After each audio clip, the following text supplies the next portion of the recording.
नमस्कार दोस्तों।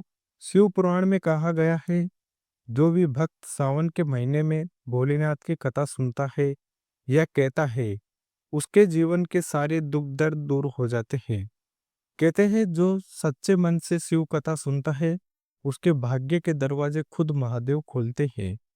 इसलिए मेरे सभी शिव भक्तों, इस सावन महीने की इस कथा को ध्यान से सुनो और मन में भगवान शंकर का ध्यान करो। तो चलिए शिव भक्तों, सुनते हैं वो पवित्र कथा जो हर इच्छा को पूरी करने की ताकत रखती है। बहुत समय पहले की बात है।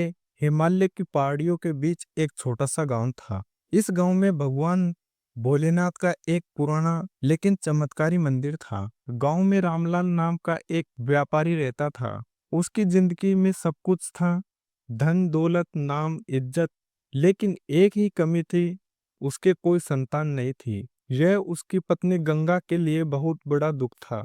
गंगा अक्सर भगवान शिव से प्रार्थना करती थी, हे भोलेनाथ, मेरी झोली खाली है, मुझे भी माँ बनने का सुख दो।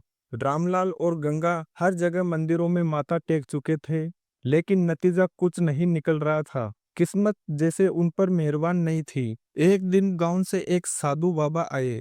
वे भगवान शिव के बहुत बड़े भक्त थे।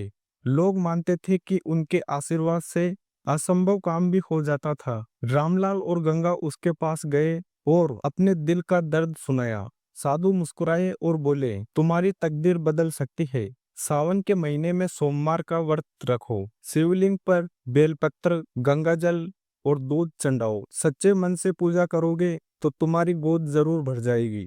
रामलाल और गंगा ने साधु बाबा की बात मान ली और व्रत शुरू कर दिया। सावन का महीना आया।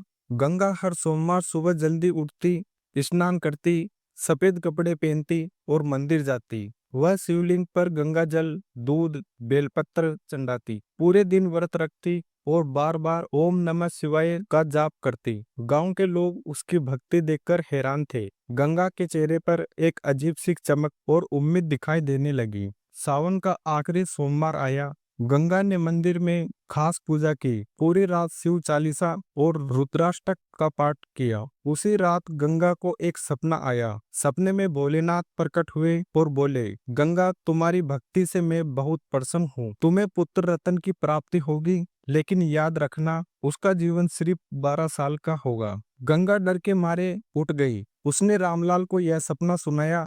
दोनों परेशान थे कि 12 साल बाद उसका बेटा उनसे दूर हो जाएगा। फिर भी उन्होंने भगवान का धन्यवाद किया कि उन्होंने उनकी झोली खाली नहीं छोड़ी। कुछ महीनों बाद गंगा ने एक सुंदर बेटे को जन्म दिया। उन्होंने उसका नाम शिवांश रखा। शिवांश बड़ा होशियार और समझदार था। गंगा और रामलाल उसे देखकर बहुत गर्व महसूस करते थे। लेकिन जैसे जैसे उसका 12वां जन्मदिन पास आने लगा, गंगा का दिल डर से भरने लगा। रामलाल और गंगा ने फिर साधु बाबा को बुलाया और अपनी चिंता बताई। तो साधु बाबा बोले, अगर तुम चाहते हो शिवांश की लंबी उम्र हो तो उसे भी शिव भक्ति में लगाओ। उसे हर सोमवार का व्रत रखवाओ और शिवलिंग पर जल चढ़वाओ। रामलाल और गंगा ने वैसा ही किया। शिवांश भी धीरे धीरे भगवान शिव का बड़ा भक्त बन गया। शिवांश हर सोमवार मंदिर जाता, शिवलिंग पर गंगाजल चढ़ाता, घंटी बजाता और पूरे मन से ओम नमः शिवाय का जाप करता। उसकी भक्ति देखकर गांव के लोग कहते, यह बच्चा तो भोलेनाथ का ही आशीर्वाद है। लेकिन 12वां साल आते ही एक दिन शिवांश की तबीयत अचानक बिगड़ गई। गंगा और रामलाल परेशान होकर रोने लगे और भगवान शिव से प्रार्थना करने लगे। उस रात मंदिर में एक अद्भुत घटना हुई। कहते हैं कि शिवलिंग से अपने आप गंगाजल टपकने लगा। मंदिर में एक तेज रोशनी फैल गई। अगले दिन शिवांश की तबीयत बिल्कुल ठीक हो गई। उसी रात गंगा को सपना आया, जिसमें भोलेनाथ ने कहा, तुम्हारी भक्ति ने मृत्यु को हरा दिया। अब तुम्हारे पुत्र की उम्र 100 साल होगी। गांव में यह खबर आग की तरह फैल गई। लोग बोले, सावन सोमवार का व्रत सच्चे मन से करने पर असंभव भी संभव हो सकता है। और उन्होंने बताया कि शंकर भगवान की कथा जो भी सच्चे मन से सुनता है, उसका भी हर काम सफल हो जाता है। तब से गांव के लोग सावन सोमवार का व्रत रखने लगे और उनकी कथा सुनने लगे। इस व्रत और कथा से भगवान शिव की कृपा मिलती है और हर समस्या दूर हो जाती है।